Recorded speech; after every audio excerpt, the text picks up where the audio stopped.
Mega Man 7 is a bit of a divisive game in the community. Some people love it and others hate it. Personally, I liked it, but Mega Man 7 was the start of this weird phase for Mega Man, where it felt like he was slowly falling out of the spotlight. Capcom was just shoving out Mega Man spin-offs in mainline Mega Man games, since we got Mega Man 8 a year after Mega Man 7. This game is even more divisive, from what I've seen, so I'll have to drag someone else down with me. I feel like I've had somebody plan for this, but I forget who. And I'm saving my energy for when we finally do the Mega Man 8 crossover that he's been putting off for months and is continuing to. Man, we really did pull a see you in Rayman 4 type of thing. Well, I guess it's time to actually review Mega Man 8 with Benson. Well, it's about time you showed up. I've been ready for months and have gotten 3 reviews already while you're playing your weird Toy Story games and forgotten shooters that aren't Dirty Bomb. That's low, bro. Sorry, I'm more of a Brink guy. Anyway, we should probably start talking about Mega Man 8 before I get another angry death threat over having too many jokes in my Mega Man 8 review. When was the first time? You don't want to know. Alright, fair enough. So, where are we filming? We're filming in the audio dimension. For God's sake, you're killing me here, FuseFall. Now I gotta dimension hop for this review? Ugh. Give me a sec.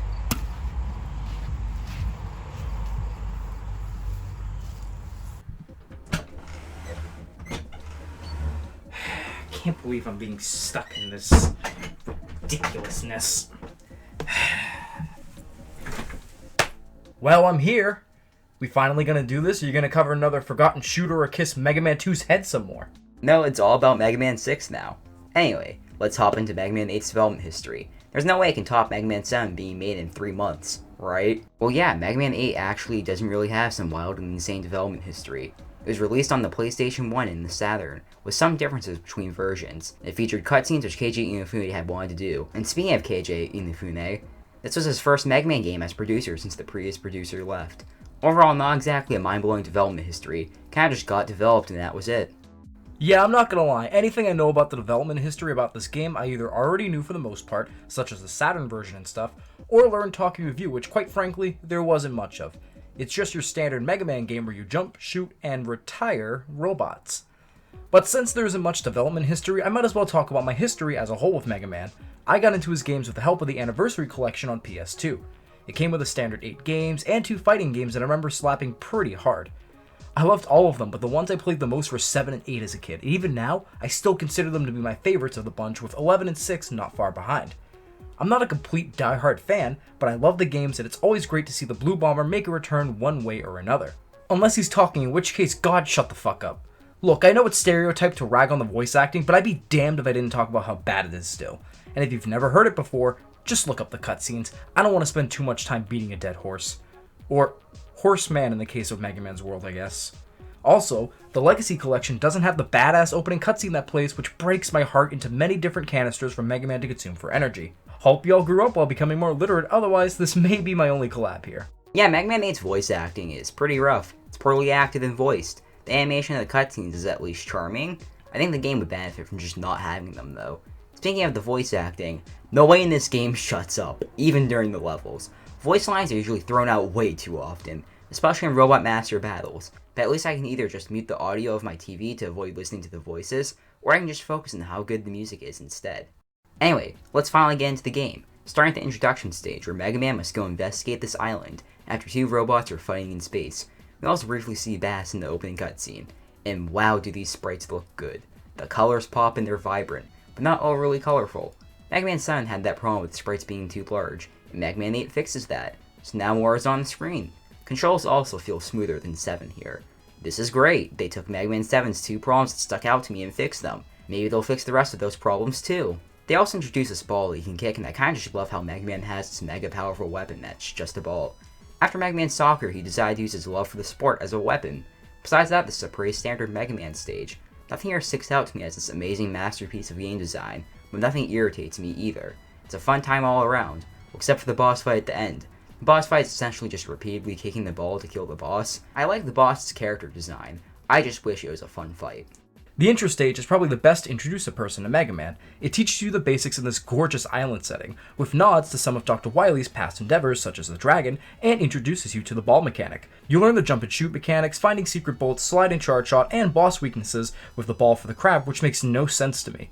Crabs have pincers that can pop balls, wouldn't it be the other way around? Also, about the ball, it's the most useless weapon in the Mega Man series, period. Up there with Top Man's weapon.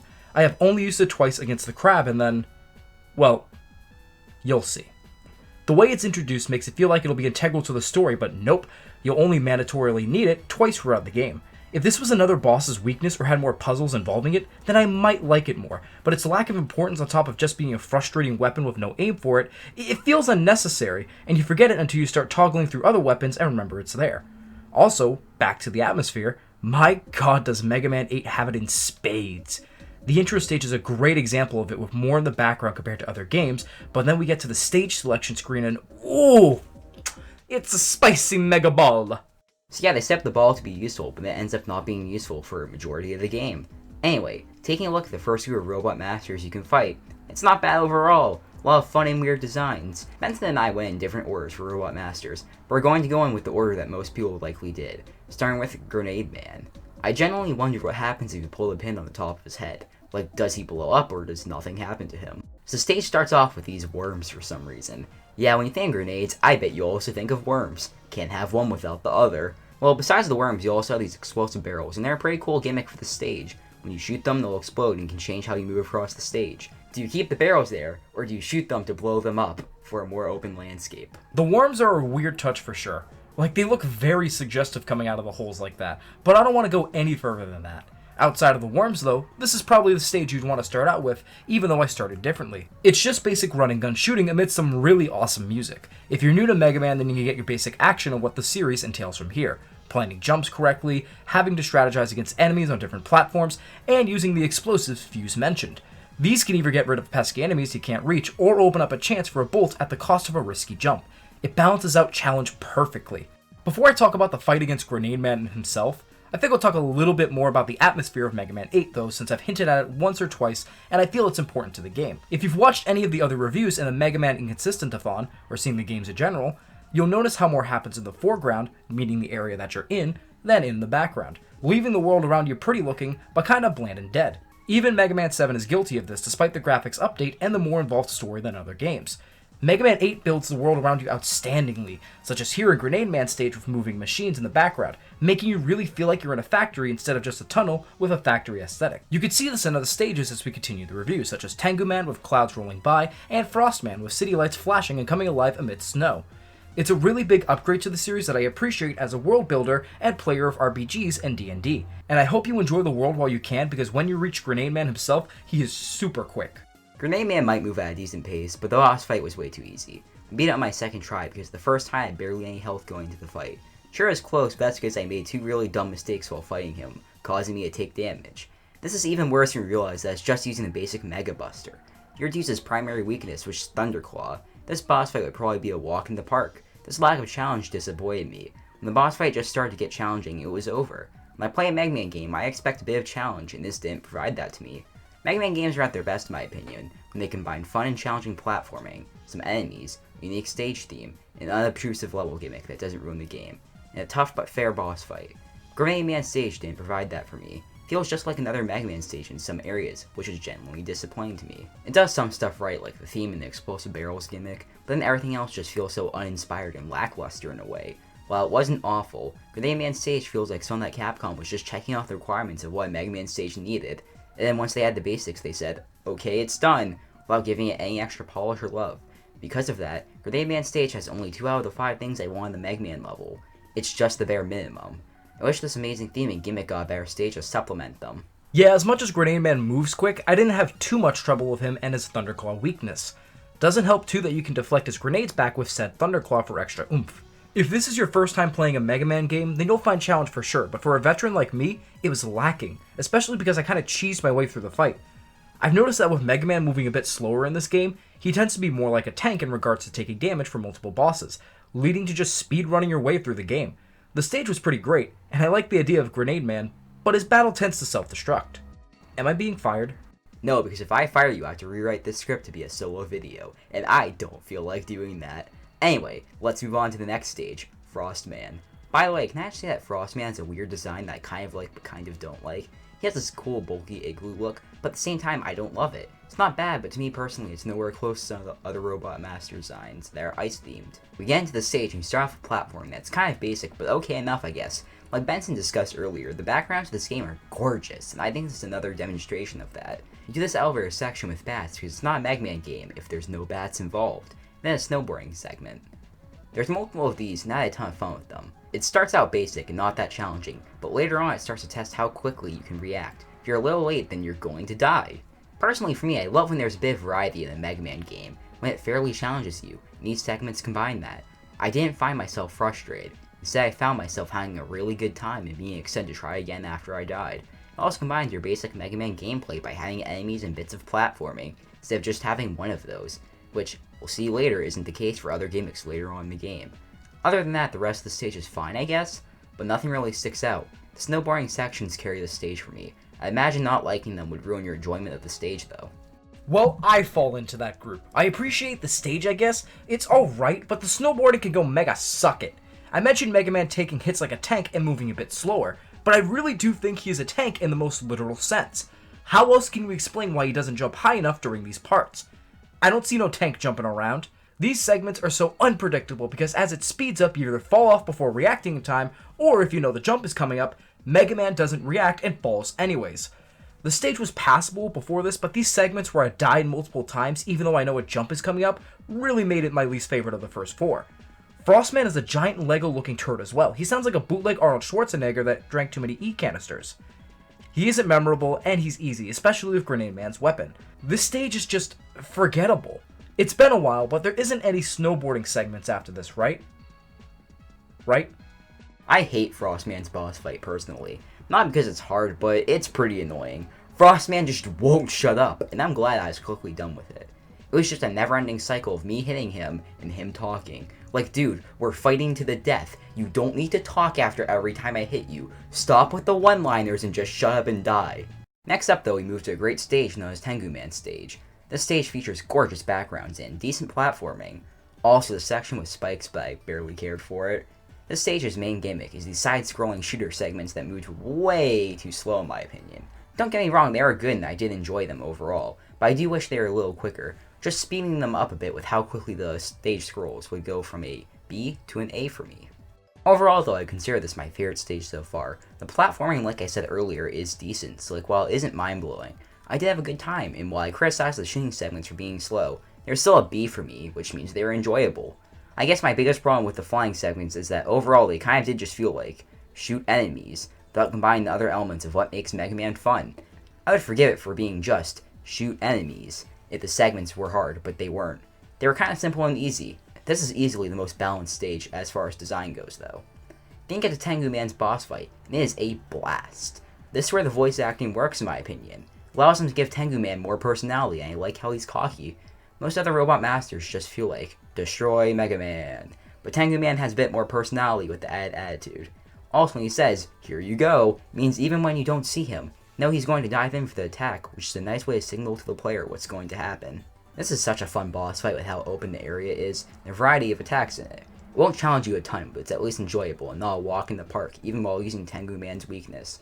This is one of my favorite boss fights in the whole marathon so far for me. It's memorable instead of just feeling like, yep, I gotta kill this Robot Master now because the game wants me to. And I adore that about it. So now we're at the point where I started my rotation of battling the Robot Masters. I've always started with Tengu Man since I was a kid, so I had to keep tradition for this review. It's all for you, 8-year-old Benson, you little loser twat you.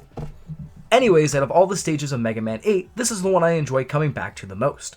The platforming is simple fun, sure, but the wind is always blowing at you, pushing you back, which can give you a bit of anxiety as you jump across platforms, keeping the gust in mind, praying you don't go free-falling in the sky. The music is so wonderful, and the bright color palette and clouds blowing in the background add a nice vibe. The shooting segments are hands down my favorite part of the stage. Yeah, I guess the speed could be dialed up just a little bit, but honestly that's it for me. I can see why many people wouldn't like this part because it's all shoot first and ask questions later, but I don't know. I think that adds to Tengu Man's personality in a subtle way. Tango Man's voice acting in this game is fantastic, I can't disagree with you there. He's cocky and tries to be cool. Almost like a certain blue hedgehog if you ask me. This is important to my previous point because one of his pre-battle lines is mockingly asking Mega Man if he is positive about fighting, meaning he still doesn't see Mega Man as a serious threat, but is taking him on because he's caught Tango Man's attention. Now what could have done that? I don't know, maybe destroying legions of his minions, blowing up his airship, and then a main cannon that I'm sure he was up to no good with while riding a robotic dog with the support of his robot friend should do the trick. If Mega Man just did his regular jump and shoot tactics, Tango Man would have probably yawned right in his face like the cocky machine he is. But shooting like a maniac and being un-Mega Man-like? That'll raise some heads. If you did the stage first like I did and don't have his weakness, it's the most memorable fight in the game hands down. He's constantly moving in the sky, which means you need to time your jumps and shots just right to hit. Even then, he has tornado hold, swipe attack, and whatever anime move he says here that'll sweep you along with it, and if you don't react fast enough and are close to the edge, will drop you into the abyss. He constantly keeps you on your toes and pushes you towards the edge to end the fight quickly, but so long as you get the rhythm of things and stay at the center of the stage, you'll get there. Even with his weakness, you still need to plan your attacks just right because Frostman's weapon only crawls along the floor, keeping you even more on the defensive than you normally would if you did it with just the Mega Buster. Whatever route you decide to go on, his defeat is still so satisfying and caps off easily my favorite stage not only so far, but most likely in the entire game. I don't know how they'll top this is so exciting. Oh great, it's Keiji Inafune while making Mighty Number 9. Damn, you just had to kick him down while he's in the Marina Trench. Anyway, so Clown Man stage. Yeah, it's in this game. Nothing here is really noble to me besides a theme. The colors here pop and I'm a sucker for bright colors. I mean, just look at my channel banner. There is a lot of bright colors in here. This is actually the main level gimmick and theme that sticks out to me when I think of Mega Man 8 for some reason. Probably the bright colors. Anyway, so there's some trains in this level, and they're okay. There's these boxes that when the bell gets hit, something happens, but I was never on the wrong box, so I don't know what happens. There's this boring wheel boss fight. Like, what is there to say? The stage kinda just happens, which sucks because a theme this good deserves a better stage. At this point, I'm kinda just increasing my word count for myself for pretty much no reason. Well, I'll let Benson, the real-life Clown Man, take it from here. I'm debating whether this collab was a good choice after that. Either way, I kind of feel the same about Clown Man. His stage is colorful and the music is great, but that's pretty much it. I feel like this was the stage to really throw every asset into it because it's a bit claustrophobic mess sometimes, especially with the toys moving around in this section. The bell in the background is nice and adds to what I mean about more atmosphere in the levels, but other than that, there isn't anything noteworthy about the stage. The mini-boss is also forgettable because he just hops around and the fight can be over quickly by using Tornado Hold and Flash Bomb to hit him and counter his attacks. Clown Man is also forgettable, which is disappointing given it's a goddamn clown. The most for him is that his attacks are low-key suggestive, such as when he puts his hands through the ground to tickle Mega Man. Ugh. Either way, boss fight ends quick with Tornado Hold, and then we have a cutscene in quick midway stage because don't forget, plot. Maybe the real clowns were whoever designed this boss fight. I'm kidding. Like Benson said, it's forgettable, but not bad. If you use the Tornado Hold, it ends quicker than a Fuse video on Super Tux. So yeah, after this we're interrupted with some plot. It's not a real Mega Man game if it introduces a plot line, forgets about that plot line, and then remembers it again later. We have some bad voice acting, and then the robot named Duo wakes up and has flashbacks for breaking the evil energy. Duo flies out of the lab and causes some property damage, so you gotta go after him. We have a brief and forgettable stage, and then a fight against Duo. The fight is easy and done with. Duo says he senses a strong sense of justice within you, then the iconic whistle comes in. Proto Man himself, the boy, busts in, and asks if you're okay, and Duo escapes. Then get a cutscene where Mega Man and Rush nearly die before Duo saves them. Then you find out more about evil energy and the world is at stake. Wily Fortress is guarded, so it looks like it's back to the grind and murdering your fellow robots. At this point, you have 4 more bosses to fight to bust down the shield to get to Wily's fort, and first up is Aquaman. There are 2 main things to note about this stage, honestly, because the rest of it is just platforming and swimming in water, a pretty decent mechanic that we haven't done much of up until now. First off, the mini-boss sucks. I'm not even sure what it is, but you're falling down a waterfall and have to defeat him. Sometimes he pops up right in front of you though, which can be super frustrating, especially because jumping on these logs to get a shot in it is the worst. The other thing is that unless you have his weakness, he is such a tank. He's not hard really, bit frustrating at first, but he just takes so many hits that the fight becomes a slog to get through once you know his pattern. The stage is pretty good to say the least. Aquaman is a really interesting case of how Mega Man 8 evolves the gameplay. Since the game has actual swimming, the stage makes good use of this. Now you're navigating around obstacles using swimming that just running and jumping won't solve. Previous games had water levels that felt like slower versions of normal stages that also had a higher jump. Think for example like a Sonic game, how you're slower in the water, but with a higher jump. Like Benson mentioned, we haven't done much swimming until now, which is a shame because the swimming in Mega Man 8 works really well. It's a nice addition to Mega Man's moveset. Most of the stage itself isn't really noteworthy though. Like, what do you want me to really break down here? Each section where you swim? For the most part, it is pretty standard stuff. The mini boss I honestly didn't have too much of a problem with. My first try I died because I was already low on health, and my second try I beat it. Kinda like this gimmick here, I think it would work well for a normal boss fight. I mean, they wouldn't come up with this really cool boss gimmick and then throw it away and never use it again, right? Then we did a bit more platforming and find ourselves at Aquaman. I really was hoping this boss fight would be underwater, or would use the mechanics from the mini boss to create like a boss fight where you and the boss are jumping across logs on a waterfall, with the boss sometimes jumping out from behind the waterfall. But no, we can't have nice things. This is just a standard Mega Man boss. Aquaman is a tank for some reason. His attacks are annoying at times. At least it was done quickly once I realized I could just use Astro Man's weapon, which I acquired previously to prevent myself from getting attacked. Also, I really like how Aquaman introduces himself. Look at that rainbow. That's a pretty nice rainbow. I gotta give him credit. After Aquaman's stage, I visited the shop. I discovered that in this game's shop, you can buy a bunch of upgrades, including a piercing shot, a more powerful arrow shot, and plenty more. That's a pretty neat addition to the game instead of just buying E-tanks and extra lives. At least something good got carried over from Mega Man 7 besides the 4 bosses, mid-stage and then 4 bosses again. Well, at least you used the shop. I never really used it during the Robot Masters. I'm one of those people that try to stand strong and take it without any extra help, even if it means dying on a snowboard multiple freaking times. But the shop is very useful, and you will want to come here for upgrades and extra lives. Believe me, you will. Either way, the most anime man that's ever animated is up next, Sword Man. I always loved this stage. You enter the temple and have to go through several trials that involve using the other weapons you learned up to this point. You'll stop fire with Frostman's weapon, activate switches with Thunderclaw, and light up your path with Flash Bomb. It's super cool the weapons are used like this during a stage. It's a reminder to anyone that there are more clever uses to these weapons than just boss weaknesses for a reason. After throwing a few bombs at the mini-boss, it still is a fun stage of platforming and puzzles. Honestly, this and Tegoman's stage are probably my favorites, even though Swordman himself is slightly a pushover that you can cheese through. Swordman's stage does so much well. Benson already explained the stage, but I think it's important to talk about just how good this is. Swordman's stage does exactly what I wanted them to do with the format of fighting 4 bosses. Mid-stage, then the next 4 bosses. Swordman's stage decides to be dangerous and bold and say, hey, what if you use those Robot Master abilities for something besides boss encounters? This causes those abilities to go from just being what you use in a boss fight to a fun way to switch up the formula a bit. All of the first 4 weapons are used in a unique way here. I also really like the segments involving lava towards the end. This might be one of my favorite stages in this game, and depending on how I feel after this video and I revisit the game, maybe even one of the best stages in the entire franchise. The boss fight is nothing special, but when his body separates from his legs, I was shocked for no reason. I just found that weird. When I looked at his design, I didn't think his legs and body would separate. Also, when I say the boss fight is nothing special, that doesn't really mean it's bad, it just means I don't have much to say about it. The fight itself is fun, but not really noteworthy. Speaking of not noteworthy, Searchman. His stage was cool with using Thunderclaw for traversing a couple times.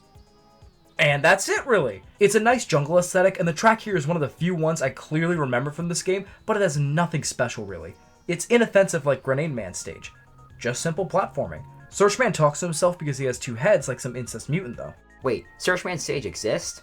Yeah, I guess it does. It's alright. Nothing exciting or offensive, it just exists. I played it and that's all I have to say about it. The only thing that sticks out is the jungle theme. In my Mega Man 7 review, I mentioned how the newer 16-bit games can do older stage themes better than the 8-bit games, and that goes the same here for Mega Man 8. The 32-bit graphics look so much better than the Mega Man 5 8-bit graphics, and I love that. Our final Robot Master stage is Astro Man. So how is it? I like the music and the theme of it. The colors here are pop and the music was memorable to the point where I can still remember it pretty well. The design of the stage itself is passable. Nothing here is extremely awful, but nothing was great design either. I like the section with the disappearing platforms, and I enjoyed the tower section. The main sections were kinda whatever. They kinda just happened without me caring a ton about them. The boss fight is actually really fun though. I used Flash Bomb, which made it way easier, but it didn't instantly become a walk in the park using Flash Bomb. It provided enough challenge to be fun, but not too much challenge to the point where I stuck on it for over an hour. I wonder if that's foreshadowing for something else later in the series. Well, I'm happy for your foreshadowing, but for me, it's a bottom tier stage. I agree the stage is absolutely gorgeous and music is phenomenal, but that only makes my disappointment with it even more irritating. The tower's alright, the platform section is good, but these mazes can go absolutely suck it. They are so frustrating, and instead of boxing you in, It just keeps scrolling so you end up where you started sometimes, making it notoriously a nuisance. Astro Man's fight is also pitiful if you use the search missiles. Flash Bomb even is just as sad. His screen nuke is challenging to dodge, at least I suppose. What a waste of a stage and great weapon. At least we won't ever see him again. Right? Entire Wily Castle, this game is just such a whatever thing. I have not a lot to say, so I'll just give you some quick thoughts. Stage 1 can go lay down, especially the sliding segment where you rapidly hear the voice clips. It got annoying fast. Then you do Thunderclaw stuff in the boss fight using the Mega Ball, and you're done with it. On to the next stage where it's just basic platforming, then a jet segment like the one from Tengu Man's stage. The next stage focuses on the time bombs, and they would be cool, but this stage just has nothing special in it, making it mediocre. The game then commits its worst sin, and possibly one of the worst sins in any Mega Man game, with a base fight that is just such a downgrade over Mega Man 7's. The second base fight in Mega Man 7's Wily Castle was amazing, one of the coolest Mega Man fights. In that one, you're like flying around, the music's epic. This one is just lame. You finish up with a Green Devil, and you're out of here and onto the boss rush. You do the boss rush, it's decent because at least the boss fights in this game were good, except for Frostman. God, he can go lay down or someone should put duct tape over his mouth. Wily traps you and Duo saves your life. Pro Man shows up, takes care of Duo, and leaves because Pro Man isn't allowed to do anything cool. It's just a law in Capcom at this point. You do a decent fight with Wily, and they do a repeat of the previous final Wily boss fights. Why? That's the definition of lame and dumb. Capcom, why do you keep doing this? This capsule boss fight style isn't fun. Just stop with it already. It's overused, and it never was good. You beat Wily and you're done because there's nothing like an anticlimactic boss fight to end this game off. Yeah, I gotta agree for most of the Wily stage critiques. The Thunderclaw is absolutely rancid, the sliding segment is just more mold on already stinky cheese that is the sliding mechanic, and the boss for this stage is just... Well, let's just say I went from crying and emotional finishing up Paper Mario to immediately popping blood vessels and screaming at the top of my lungs. It's a random guessing game on hitting him. Stage 2 has the fun flying segments minus one part where you gotta pray you get the turns right or you're done for, and a pretty mediocre boss fight. Love the design though. Stage 3 with the Green Devil is more of an impatient waiting game, and I only died once because I messed up with Flash Bomb ammo, and I just kinda gave myself up to this gelatinous mass to start anew. Wait, that sounds wrong. Again, he wasn't really memorable, and base was so disappointing. If this is what the evil energy does as a power-up, then I think he should get a mega refund, man. Am I being fired? The boss rush was pretty quick because, again, you can cheese through damage and also die to refill ammo should you need with no penalty. Still love seeing some of my favorite bosses and Tengu Man and Swordman one last time. As for Wily's boss, first phase is alright, and I know the second phase is a repeat of 7, but I actually liked it. It's high stakes and it keeps you on your toes instead of tanking hits. I always thought it was good fun and not to sound like Catacrys, but I did defeat him first try with only a fingernail of health left. That is satisfaction at its finest. The ending was pretty alright though. I'm still waiting to see when the hell Duo will return or even what the hell his purpose was other than just being there. Like looking back, he's easily the most wasted character because take him out of the picture and you could have just had Proto Man in his spot the whole time. Also, I still feel like Wily rebuilding that evil robot duo fought in the intro would be a much better castle fight than most of the bosses we got. For all the love and praise I give this game, Duo and his story were definitely lacking, and it seemed like a way to show off the anime cutscenes in the game. I did like the credits though. Original concept art for the bosses, including other boss ideas that didn't make the cut in a fan contest, and some of them I'm genuinely surprised didn't make the cut over Frosty the Crap Man and Astronomically Bad Man, and others, well, they should have stayed in the Robo Dump. But yeah, that was Mega Man 8. Quite the ride, eh, Fuse? Well, that was just the PlayStation 1 version. How's the Saturn version? It's a similar game with some changes, so I'll list them for you all right now, because I'm just a nice guy like that.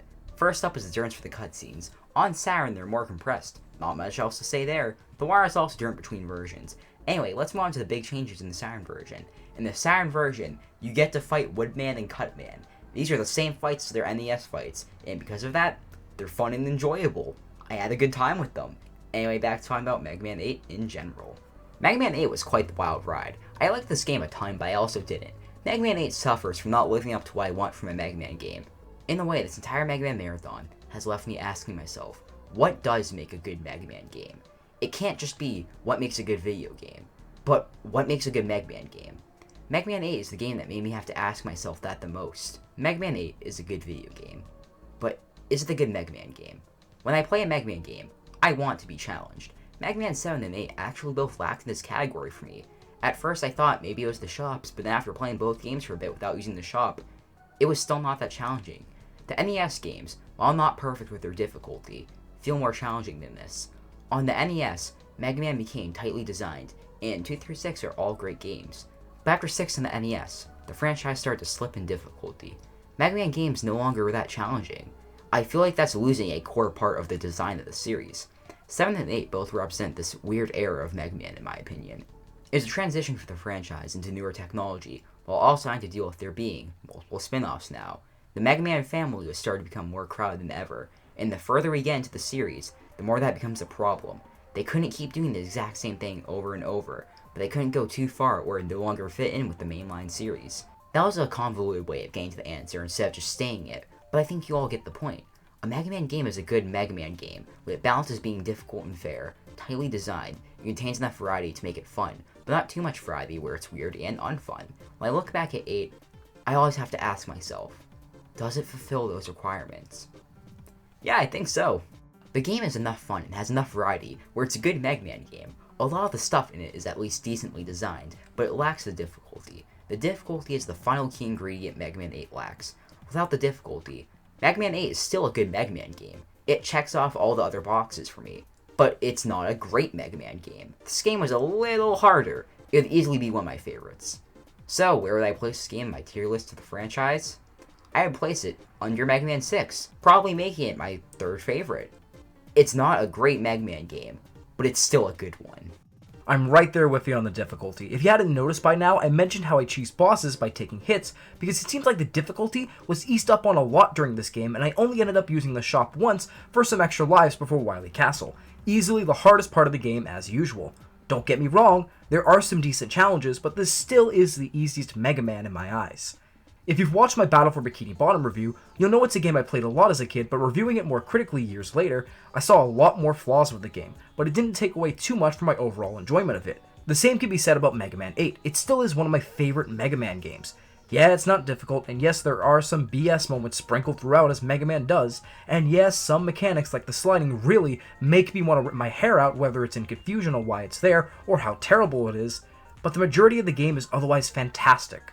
The soundtrack, while not the most memorable, has some great tracks. The stages are fun classic stages at their worst, and experimenting brilliance at their best, which is amazing given the rest of the games and some of their lackluster stages. The actual platforming and shooting is rock solid, the cutscenes are really good looking, the in-game graphics are so stunning, and best of all, this game has some of the best atmosphere in the entire series. From set pieces in the foreground to the backgrounds being more alive than other games, Mega Man 8 makes your adventure through different environments feel more alive and unique than ever before, and that alone is worth the price of admission compared to static walls of the last game. I love Mega Man 8 so much, and despite the negatives being noticeable and frustrating at times, the positives of what makes a good Mega Man game and game as a whole peak in this entry and carry the experience. If you haven't played this one already, I encourage you to. It really is a lot of fun despite the dip in difficulty. The creativity is here, it makes the whole game magical and one of the elites, right up there of 7, 2, 6, and 11 for me.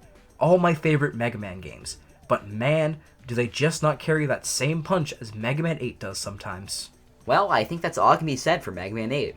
Thanks Benson for coming on. Go subscribe to the Game Dimension for reviews if you enjoyed what he said. Or if you didn't enjoy what he said and you hate his guts for it, subscribe anyway. So what collab are you saying up next? We could do GameCube launch titles. Or how about Too Human? You seem like a Too Human type of guy. I mean, we all are on the inside. Or a Maneater collab. Oh, you're already doing that on your channel? You know, I actually have another video on Mega Man and Bass coming soon. We could do that together. Oh, you're playing Mega Man and Bass? Ha! Good luck, you're going solo on that one there. I think at this point I jump ship and go back to my dimension for now rather than play that game. Ring for me when you play a chat of a game like Mega Man Soccer. I will return though for the end of the marathon to butt my way in with my listing of my Mega Man games. I'm sure you'll have everyone do at the end, and who knows, maybe I'll return for GameCube launch titles. After all, GameCube is my forte. But for now though, I'll take my leave and prepare my surprise for the holidays for you. I'll be down the hall and at a portal to a dimension on the right if you need me, Fuse. As for you lovely audience members, I hope you enjoyed having me on. It's been a blast, and I hope you all were entertained and want me back. Until then, check out my other reviews and subscribe to the Game Dimension for more of my own stuff. However, I'm Benson from the Game Dimension signing off. Have a good day, guys, and stay frosty. Damn, he just disappeared like that. I guess he figured out dimension hopping after all. Anyway, so yeah, I guess that really is the end of this video, too. Well, I'll see you all pretty soon for Mega Man and Bass. I'm ready to go into it with an open mind. I mean, maybe I'll be surprised and I end up liking it. I know the game has a negative reputation around it, but as I found out in this series, even when people say that they don't like a Mega Man game, I still end up liking it, so odds are I'm probably going to like this game too. Well, for now, I'm Fused. Thank you for watching, and I'm signing out. See ya.